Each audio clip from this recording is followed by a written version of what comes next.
नमस्कार। शख्सियत में आपका स्वागत है। बनारस के संगीत घराने में विजयादशमी के दिन सुर खामोश रहे। एक ऐसी आवाज और संगीत की एक ऐसी सीधी सरल शख्सियत ने सबको अलविदा कह दिया, जिसकी गायकी ने उपशास्त्रीय गायन और लोकगीतों की तमाम शैलियों को एक नया मुकाम दिया। पंडित छन्नूलाल मिश्र जिस भी महफिल में गाते, समा बांध देते। उनकी ठुमरी, कजरी, दादरा, चैती के दीवाने पूरी दुनिया में हैं। 91 साल की उम्र में भी संगीत उनकी हर सांस में महसूस किया जा सकता था। दशहरे के दिन सुबह सुबह मिर्जापुर में अपनी बेटी के घर पंडित जी ने आखिरी सांस ली। शख्सियत में आज बात पंडित छन्नूलाल मिश्र की।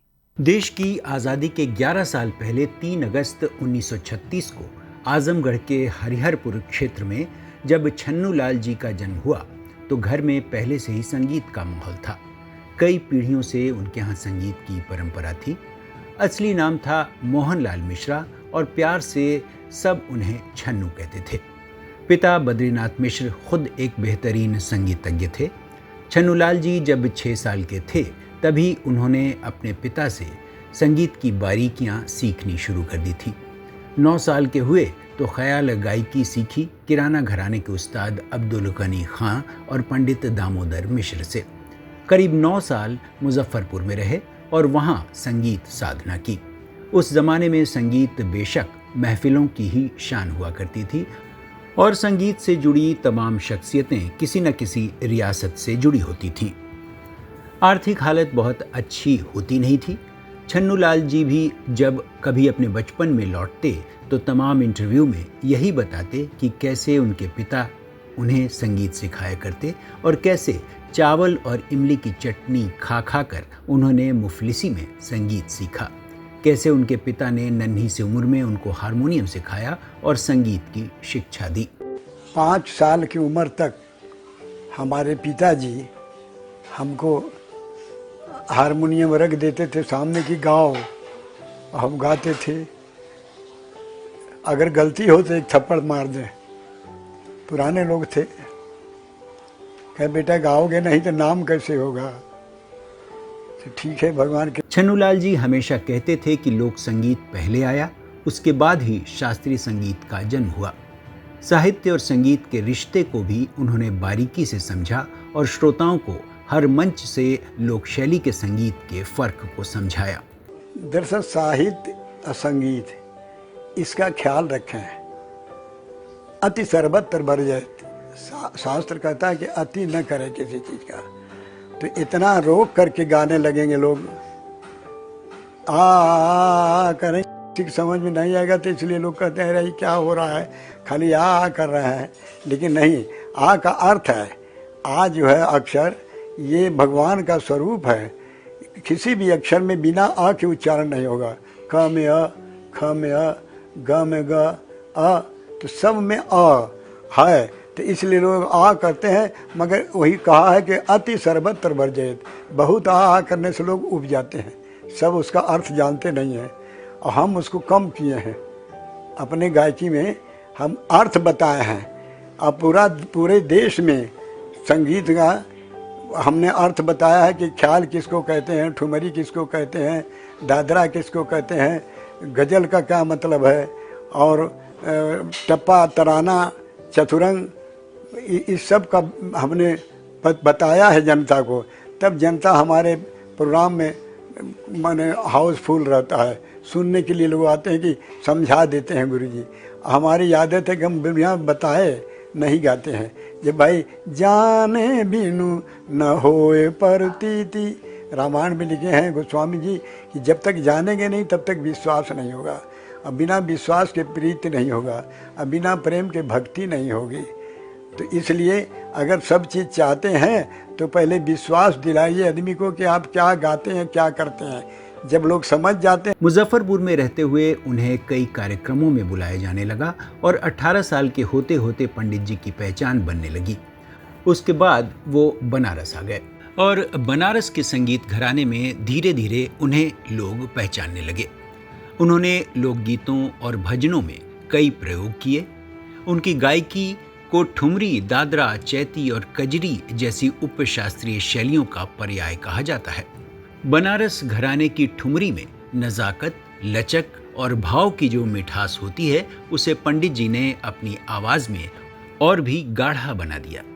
उनकी ठुमरी बाबा के दरस पायो या गंगा तट बैठल रही सुनने वाले को सीधे बनारस की गलियों में पहुंचा देती है। तुलसीदास, कबीर और सूरदास की वाणी को उन्होंने अपनी आवाज़ से अमर कर दिया। उनके गाए हरि बिन कौन सहारा और गंगा मैया तो है पियरी चढ़िबो आज भी घर घर में गाए जाते हैं। चैती, कजरी, होली और बिरहा को उन्होंने मंच पर उतना ही सम्मान दिया जितना शास्त्रीय रागों को। यही वजह है कि उनकी गायकी सिर्फ सभागारों तक सीमित नहीं रही, बल्कि गांव-गांव और घाट-घाट तक पहुंची।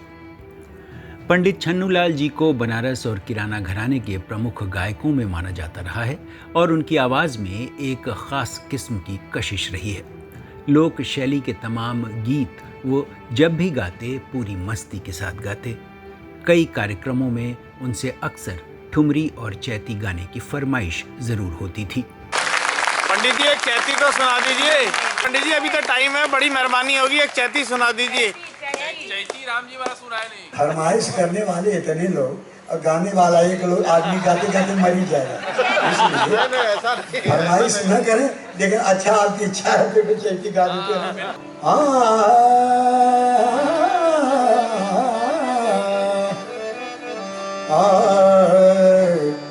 अरे सेजिया से सैया सेजिया, चैती गाने का अंदाज होता है, चैता, चैती, घाटो, ये सब कैसे गाया जाता है। अरे से तीन प्रकार से उत्पन्न होता है। सेजिया से सैया रोटी गयन है हो रामा, कोयल तोरी बोलिया, एक प्रकार। दूसरा, सेजिया से सैया रूठी गयन हो रामा, कोयल तोरे बोलिया। तीसरा, अरे सेजिया से सैया रूठी गयन हो रामा, कोयल तोरी बोलिया, बोलिया सेजिया से सैया रूठी गयन हो रामा, कोयल तोरी बोलिया, सैया रूठी गयन हो रामा, कोयल तोरी बोलिया, बोलिया, बोलिया सेजिया से सैया रूठी गयन हो रामा, कोयल तोरी बोलिया वैसे।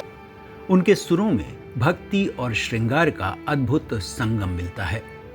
एक ओर वे भक्ति रस में डूबकर राम भजन गाते रहे, तो दूसरी ओर श्रृंगार रस में ठुमरी की मिठास घोलते रहे। यही हुनर उनकी गायकी को सबसे अलग बनाता है। बनारस घराना ठुमरी और लोक धुनों के लिए मशहूर है। पंडित छन्नूलाल मिश्र ने इस परंपरा को केवल बचाया ही नहीं, बल्कि वैश्विक मंचों तक पहुंचाया।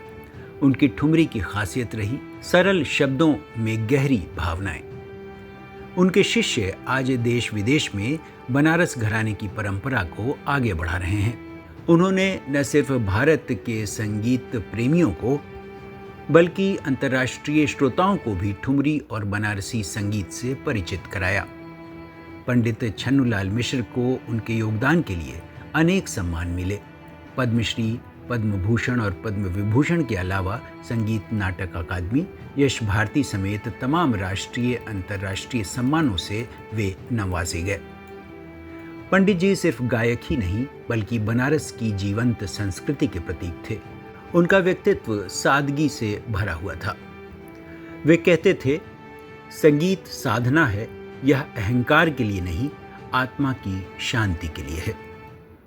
आज के दौर में जब संगीत का बाजार बदल रहा है और शास्त्रीय संगीत हाशिए पर जाता हुआ नजर आ रहा है, पंडित जी ने दिखाया कि शुद्ध शास्त्रीय और उपशास्त्रीय संगीत भी आम जन से सीधा संवाद कर सकता है।